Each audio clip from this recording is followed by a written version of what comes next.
Welcome back to my channel যা সুদীপ্তা। আশা করি আপনারা সকলে খুব ভালো আছেন আর আমিও খুব ভালো আছি।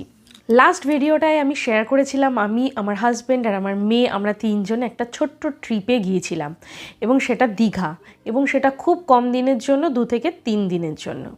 তো আর আমার মেয়ের বর্তমান বয়স হচ্ছে 3.5 বছর। তো সেখানে গিয়ে আমি যাওয়ার সময়, ফেরার সময় বা ফার্স্ট টাইম যেহেতু মেয়েকে নিয়ে ঘুরতে গিয়েছি, কিছু প্রবলেম ফেস করেছি, কিছু অভিজ্ঞতা অর্জন করেছি যে বাচ্চা নিয়ে প্রথমবার ঘুরতে গেলে কি করা উচিত আর কি করা উচিত নয়। তো সেই বিষয়গুলো নিয়েই কিন্তু আজকে আমি এই ভিডিওটা রেডি করেছি। আপনারা যদি ছোট্ট শিশুকে নিয়ে কোথাও ট্রিপে ঘুরতে যান তাহলে কীরকম প্রিপারেশন আপনারা আগে থাকতে নেবেন, সেই বিষয় নিয়েই কিন্তু আজকে আমি এই ভিডিওতে আলোচনা করব। তো চলুন, ভিডিও শুরু করার আগে যদি ভিডিওটা ভালো লাগে তাহলে অবশ্যই লাইক করবেন আর কমেন্ট করে জানাবেন। আর যারা যারা এখনও চ্যানেলটা সাবস্ক্রাইব করেননি তাদেরকে বলবো অবশ্যই চ্যানেলটা সাবস্ক্রাইব করুন। পাশে দেখুন রেড ইঙ্ক দিয়ে লেখা আছে সাবস্ক্রাইব, আর পাশে বেল আইকন আছে, ওটা হিট করে দিন। তাহলেই কিন্তু আগামী দিনের সমস্ত নোটিফিকেশান আপনারা পেয়ে যাবেন আমি যা যা ভিডিও আপলোড করব। আপনারা কিন্তু অবশ্যই ভিডিওটা স্কিপ না করে পুরোটা দেখুন, আশা করি আপনারা অনেকটাই উপকৃত হবেন।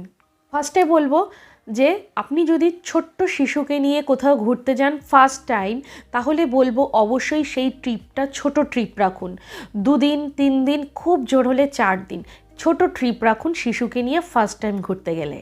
নেক্সট পয়েন্ট বলবো, বাচ্চার বয়স 3 বছর হলে তবেই কিন্তু আপনার ট্রিপের জন্য প্রিপেয়ার হন, কেননা ততদিন অবধি অপেক্ষা করা ভালো। 3 বছর বয়স হলে তবেই কিন্তু শিশুরা বেশ ভালোভাবে কথাও বলতে শিখে যায় এবং তার সাথে সাথে তাদের প্রবলেমগুলো তারা এক্সপ্রেস করতেও পারে। তাই কোথাও ঘুরতে গেলে তার শিশুর কোনো প্রবলেম হচ্ছে কিনা বা শারীরিক কোনো কষ্ট হচ্ছে কিনা তারা যাতে বলতে পারে, তার জন্য আপনাকে অপেক্ষা করতে হবে 3টে বছর অবধি। তো সুতরাং শিশুর বয়স 3 বছর হওয়া অবধি কোনো ট্রিপ না করাই ভালো। নেক্সট পয়েন্ট বলবো, ফার্স্ট ট্রিপ আপনারা এমন জায়গায় করুন যেখানের ওয়েদারটা খুব ঠান্ডাও হবে না যে প্রচণ্ড ঠান্ডা এবং প্রচণ্ড গরম। তাহলে কি হবে, ঠান্ডা গরমে বাচ্চাদের সর্দি কাশি জ্বর এগুলো আপনাদের ভুগতে হবে, ট্রিপটা এনজয়ফুল হবে না। তাই এমন জায়গায় ট্রিপটা প্রিপেয়ার করুন যাতে সেইখানকার ওয়েদার খুব ঠান্ডাও যাতে না হয় আবার খুব গরমও না হয়। নেক্সট পয়েন্ট বলবো, আপনারা যেরকম জায়গায় ঘুরতে যাচ্ছেন ভাবছেন তার ডিস্টেন্স যেন 4 থেকে 5 ঘন্টার জার্নি হয়। তাহলে কি হবে, বাচ্চার ওপর খুব ধকলও পড়বে না এবং বাচ্চার শরীর খারাপ হওয়ার চান্সটা অনেকটা কম থাকবে। আপনারা যদি ফ্লাইটে জার্নি করেন তাহলে তো কোনো প্রবলেমই নেই, খুব তাড়াতাড়ি আপনারা এক জায়গা থেকে আরেক জায়গায় চলেও যেতে পারবেন।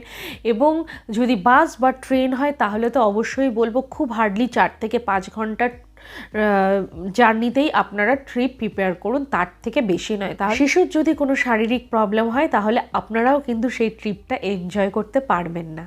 নেক্সট পয়েন্ট প্রচণ্ড ভাইটাল একটা পয়েন্ট, সেটা হলো দেখুন ফার্স্ট টাইম যখন বাচ্চারা মানে একটা লং টাইমের জন্য জার্নি করছে তখন কিন্তু বাচ্চাদের একটা বমি হবার আশঙ্কা থাকে।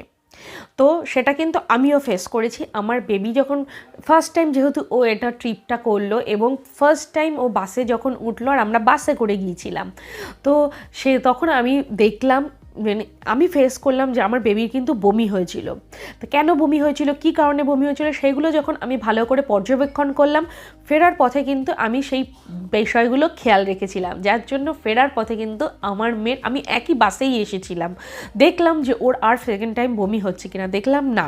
তো কিছু বিষয় মাথায় রাখতে হয়েছিল, সেইগুলো মেনটেন করার ফলে কিন্তু ওর বমিটা হয়নি। তো সেই অভিজ্ঞতা থেকে আমি বলছি, ফার্স্ট টাইম জার্নিতে কিন্তু বাচ্চাদের একটা বমি হওয়ার আশঙ্কা থাকে, সেটা ট্রেন হোক বা বাস হোক বা গাড়ি হোক, যাই হোক। তো প্রথমে আপনাদের যে পয়েন্টগুলো বলবো সেটা খেয়াল রাখতে হবে। সেটা হলো, বাচ্চাকে আপনি ট্রেনে বা বাসে বা গাড়িতে যেখানেই ফার্স্ট টাইম ট্রিপে নিয়ে যান না কেন, খেয়াল রাখতে হবে গাড়িতে ওঠার আগে কিন্তু বাচ্চাকে খুব বেশি করে খাওয়াবেন না, বাচ্চার যাতে ভরা পেট না থাকে। আবার গাড়িতে ওঠার আগে কিন্তু বাচ্চার যাতে একেবারে খালি পেটও না থাকে, তাই বাচ্চাকে খাইয়ে গাড়িতে তুলবেন এবং সেই খাবার পরিমাণটা খুব অল্প হবে, খুব অল্প খাওয়াবেন, ভরা পেটও রাখবেন না, খালি পেটও রাখবেন না, তাহলেই কিন্তু বাচ্চা বমি করবে। তাই খুব অল্প পরিমাণ খাওয়াবেন, সাথে খাবার রাখবেন। বাসে কিছুক্ষণ জার্নি করার পর আস্তে আস্তে, মানে কিছুক্ষণ গ্যাপে গ্যাপে অল্প অল্প করে বাচ্চাকে খাবার খাওয়াবেন। আর জলটাও পেট ভরে খাওয়াবেন না, খুব অল্প পরিমাণ জল খাওয়াবেন। বাস থেকে বা গাড়ি থেকে বা ট্রেন থেকে নেমেও কিন্তু বাচ্চা খেতে পারবে। তাই সেটা খেয়াল রাখতে হবে, একেবারে ভরা পেটও নয়, খালি পেটও নয়, তাহলেই কিন্তু বাচ্চার বমি করার একটা আশঙ্কা থাকবে। আর আপনাদের খেয়াল রাখতে হবে যে ধরুন আপনি ফার্স্ট টাইম বাসে নিয়ে যাচ্ছেন কি ট্রেনে নিয়ে যাচ্ছেন, যে মানে বারবার সে বমি করছে, তাহলে একটু খেয়াল রাখতে হবে যে সেকেন্ড টাইম যাতে আপনি যে ট্রিপটা প্রিপেয়ার করবেন সে তখন বাসটা অ্যাভয়েড করলেন, যদি গাড়িতে হয় তাহলে গাড়িটা অ্যাভয়েড করবেন। তো সেই জিনিসগুলো কিন্তু আপনাদের মাথায় রেখে চলতে হবে। নেক্সট পয়েন্ট বলবো, যেহেতু বাচ্চাদের বমি হওয়ার একটা আশঙ্কা থাকতে পারে বা যে কোনো প্রবলেম বাসে হতে পারে, তাই আমরা যখন কোনো ট্রিপে যাই আমরা কিন্তু নিজেদের সাথে সব ধরনের ওষুধ নিয়ে যাই, তাই না? সেরকম বাচ্চাকে যখন আপনি ট্রিপে নিয়ে যাবেন অবশ্যই আপনার সাথে সব ধরনের ওষুধ মজুত রাখবেন এবং সেই ওষুধের বাক্স কিন্তু আপনার সাথে থাকবে। আপনি যে ট্রিপে যাচ্ছেন বড় ট্রলি ব্যাগ প্যাক করে নিয়ে যাচ্ছেন, তার মধ্যে ওষুধ রাখবেন না, বাচ্চার ওষুধটা মেনলি। বাচ্চার ওষুধ নিতে হবে আপনার সাইড ব্যাগে, আপনি যেটা নিচ্ছেন সেই ব্যাগে, যাতে গাড়িতে চলাকালীন আপনাকে ট্রলি খুলতে না হয়, যাতে ওষুধ সবসময় আপনার কাছে থাকে, তাহলে সেটা কিন্তু আপনাকে খেয়াল রাখতে হবে। তাই সব ধরনের ওষুধ কিন্তু আপনাকে প্যাকিং করে নিয়ে যেতে হবে। এবার বলি কি কি ধরনের ওষুধ হতে পারে।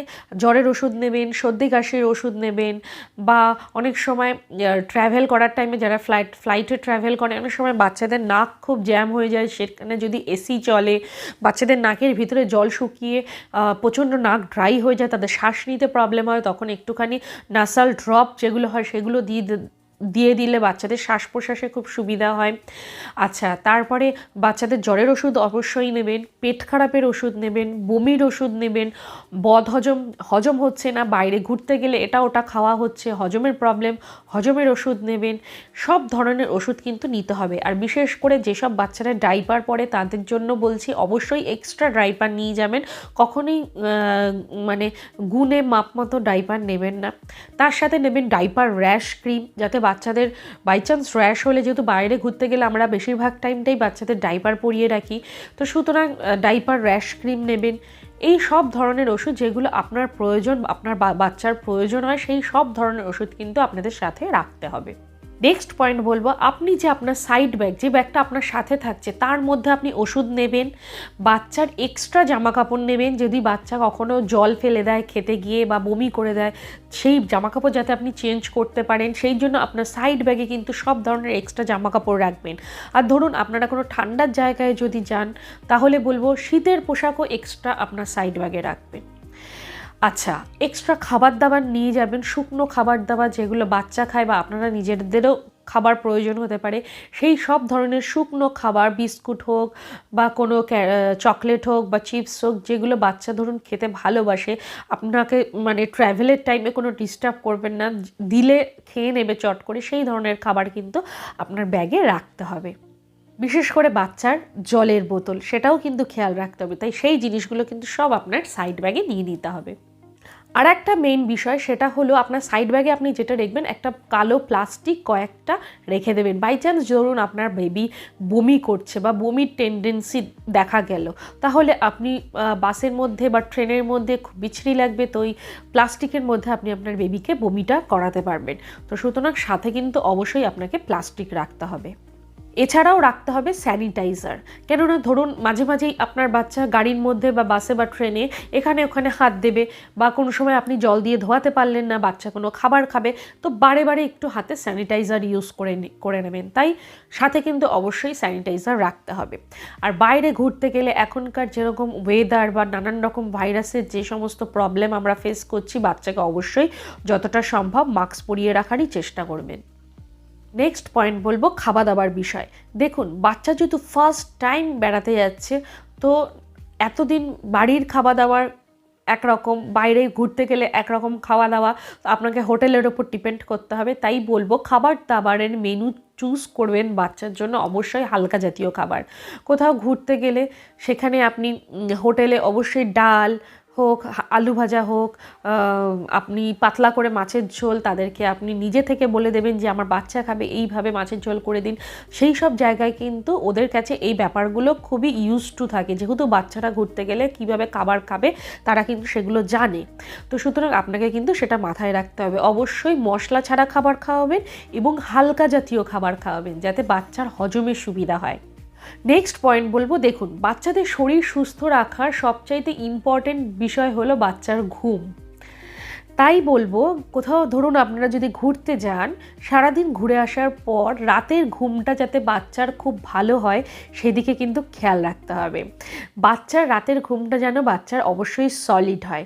তো আপনারা নিজেদের এনজয়মেন্টটাকে অবশ্যই একটু সাইড করে রেখে আপনারা বাচ্চাদেরকে একটু ভালো করে ঘুমোতে দেবেন। তাহলেই কিন্তু পরের দিন আবার যখন আপনারা কোথাও ঘোরার জন্য বাইরে বেরোচ্ছেন তখন কিন্তু বাচ্চা একদম অ্যাক্টিভ থাকবে এবং এনার্জেটিক থাকবে। তাই রাত্রের ঘুমটা যাতে বাচ্চা সলিড হয় সেদিকে খেয়াল রাখতে হবে। নেক্সট পয়েন্ট বলবো, আমরা যখন কোথাও ঘুরতে যাই আমরা নিজেদের বড়দের যে কটা ড্রেস প্রয়োজন হয় আমরা কিন্তু তাই নিই, কিন্তু বাচ্চার ক্ষেত্রে বলবো আপনার মনে হচ্ছে যে কটা ড্রেস প্রয়োজন সেগুলো তো নেবেন এবং তার থেকে মিনিমাম 3 থেকে 4টে সেট ড্রেস এক্সট্রা নেবেন, দেখবেন প্রয়োজন পড়বে। আর একটা কি, জুতো। আপনার মনে হতে পারে যে জুতো কেন নেব, অবশ্যই আমি বলবো বাচ্চার এক্সট্রা একজোড়া জুতোও নিয়ে যাবেন, কেননা অনেক সময় বাচ্চাদের নোংরা হয়ে যেতে পারে বা জল পড়ে যেতে পারে, নানান রকম প্রবলেম হতে পারে, তখন কি বাচ্চা খালি পায়ে হাঁটবেন, আপনি কত কোলে নিয়ে ঘুরবেন। তাই অবশ্যই এক্সট্রা জুতোও নিয়ে নেবেন। নেক্সট যেটা একটা ইম্পর্টেন্ট পয়েন্ট বলবো, আপনি ধরুন অনেক ভালো হোটেলেই থাকুন না কেন বা যে কোনো হোটেলেই থাকুন, অনেক বড় বড় হোটেলেও এই প্রবলেমটা কিন্তু আপনাকে ফেস করতে হতে পারে যে আপনার রুমের মধ্যে হয়তো কোনো কারণে মশা আছে, বাচ্চা ঘুমোতে পারছে না, বা আপনি বাইরে এমন কোথাও ঘুরতে গেছেন, কোনো পার্ক বা কোনো এমন জায়গা যেখানটায় বসলে চারপাশে প্রচণ্ড মশা বা পোকামাকড়, তো অবশ্যই সাথে একটা রোল অন রাখুন, মসকুইটো রোল অন সেটা রাখুন, এবং আপনার নিজের কাছে গুড নাইট অয়েল আর মেশিন অবশ্যই সাথে আপনারা ক্যারি করুন। অনেক হোটেল হয়তো আপনাকে দিয়ে দেবে, আবার অনেক হোটেলের কাছে নাও থাকতে পারে, তখন আপনি কি করবেন, আপনি কি হোটেল ছেড়ে দেবেন? তা তো হতে পারে না। তাই নিজেরা ক্যারি করুন বাচ্চার কথা ভেবে। সাথে ক্যারি করুন ডেটল অর স্যাভলন। অনেক সময় বাচ্চার জামা কাপড় ধোয়ারও প্রয়োজন হতে পারে, আবার অনেক সময় কোথাও বাচ্চার কেটে গেল বা কিছু হলো, তাই লিকুইড স্যাভলন বা ডেটল সাথে রাখুন, এবং তার সাথে রাখুন একটা হ্যান্ড ওয়াশ। আপনি হোটেলে আপনি হ্যান্ড ওয়াশ পেয়ে যাবেন। আপনি যখন বাইরে কোথাও ঘুরছেন বা কোনো কারণে আপনি যে রেস্টুরেন্টে খেতে গেছেন সেখানে হ্যান্ড ওয়াশ নাও থাকতে পারে, বা রাস্তাঘাটে কোথাও বাচ্চা কিছু খাবে বা হাতে নোংরা লেগে গেছে, অবশ্যই একটা সাথে হ্যান্ড ওয়াশ রাখুন যাতে বাচ্চার হাতটা আপনি খুব ইজিলি ধুয়ে দিতে পারেন। অন্যের ভরসায় না থেকে নিজের কাছেই কিন্তু এই জিনিসগুলো রাখা ভালো। নেক্সট একটা পয়েন্ট যেটা প্রচণ্ড ভাইটাল, দেখুন 3 বছর কি 3.5 বছর বা তার ছোটো বেবি হোক বা বড় বেবি হোক, দেখুন বাচ্চাদের কিন্তু এই এজটায় দুধ খাবার একটা প্রবণতা থাকে বা তাদের অভ্যাস থাকে। তাই আপনি যখন বাইরে কোথাও ঘুরতে যাবেন তখন আপনি ওখানে গ্যাস পাবেন না, বা কী করে দুধ খাওয়াবেন, নানান রকম প্রবলেম ফেস করতে হতে পারে, বা বাইরের খাবার বাচ্চার হজম হচ্ছে না বা প্রবলেম হচ্ছে, তখন আপনি কি করবেন? অবশ্যই সাথে ফর্মুলা মিল্ক রাখুন। যারা পেডিয়াশিওর খায় সেটা রাখুন, বা যারা ফর্মুলা মিল্কে রয়েছে বাচ্চারা, অবশ্যই সাথে সেইগুলো নিয়ে নিন বেশি করে। কেন, আর গরম জলটা তো আপনি হোটেলের রুমের মধ্যে করতেই পারবেন, হিটারে কোনো অসুবিধে নেই। গরম জল করে নিয়ে আপনি একটা কেটল ক্যারি করুন, সেই কেটেলে গরম জল করে নিয়ে ফিটিং বোতলে ভরে আপনি ফর্মুলা মিল্ক খাওয়াবেন সবসময়। ধরুন বাইরের কোনো খাবার বাচ্চা খেতে চাইছে না বা আপনার বাচ্চার হজমের প্রবলেম হচ্ছে, তো আপনি সেই জায়গায় ফর্মুলা মিল্ক দিতে পারেন বারবার। মানে সেরেল্যাক খাওয়ার যদি বাচ্চার অভ্যাস থাকে তাহলে অবশ্যই সেরেল্যাক নিয়ে নিন। এই ধরনের খাবার খাইয়ে কিন্তু আপনি বাচ্চাকে রাখতে পারবেন যদি বাচ্চার বাইরের কোনো খাবার স্যুট না করে বা খেতে না চায়। আর একটা ভাইটাল পয়েন্ট, দেখুন সবসময় কিন্তু নেগেটিভ জিনিসটা মাথায় রাখতে হবে। এমন জায়গায় হোটেল বুক করবেন যাতে পাশে কোনো হসপিটাল বা কোনো ডক্টরের চেম্বার থাকে, কেননা আপনি বাচ্চা নিয়ে ট্রাভেল করছেন, যে কোনো প্রবলেম হতেই পারে। তো খারাপ জিনিসটা আমাদের আগে মাথায় রেখে কিন্তু চলতে হবে। তাই হোটেল এমন জায়গায় আপনি বুক করবেন যাতে পাশে হসপিটাল থাকে বা ডক্টর চেম্বার থাকে, যদি কোনো প্রবলেম হয় যাতে আপনি সাথে সাথে ডাক্তার দেখিয়ে নিতে পারেন বা বাচ্চাকে হসপিটালাইজড করতে পারেন। তো সেই ক্ষেত্রে কিন্তু আপনাকে এই বিষয়টা মাথায় রেখেই হোটেল চুজ করতে হবে। তো আজকের ভিডিওটা কিন্তু আমি আমার পুরো নিজের অভিজ্ঞতাটাই আপনাদের সাথে শেয়ার করলাম। আমি লাস্ট টাইম ট্রিপে গিয়ে যা যা অভিজ্ঞতা অর্জন করেছি বা যা যা প্রবলেম ফেস করেছি এবং কি করলে ভালো হতো না হতো সব বিষয় কিন্তু এই ভিডিওতে শেয়ার করলাম। তাই আমি চাইবো এই ভিডিওটা আপনারাও সবার সাথে শেয়ার করুন, যাতে যাদের বাড়িতে বাচ্চা আছে বা ট্রিপের জন্য প্ল্যান করছেন তাদের অনেকটাই উপকার হবে। তো দেখা হচ্ছে নেক্সট ভিডিওতে। খুব ভালো থাকবেন, সুস্থ থাকবেন। আর যদি ভালো লাগে তাহলে অবশ্যই লাইক করবেন, কমেন্ট করে জানাবেন, আর চ্যানেলটা সাবস্ক্রাইব করতে একেবারেই ভুল করবেন না। দেখা হচ্ছে নেক্সট ভিডিওতে।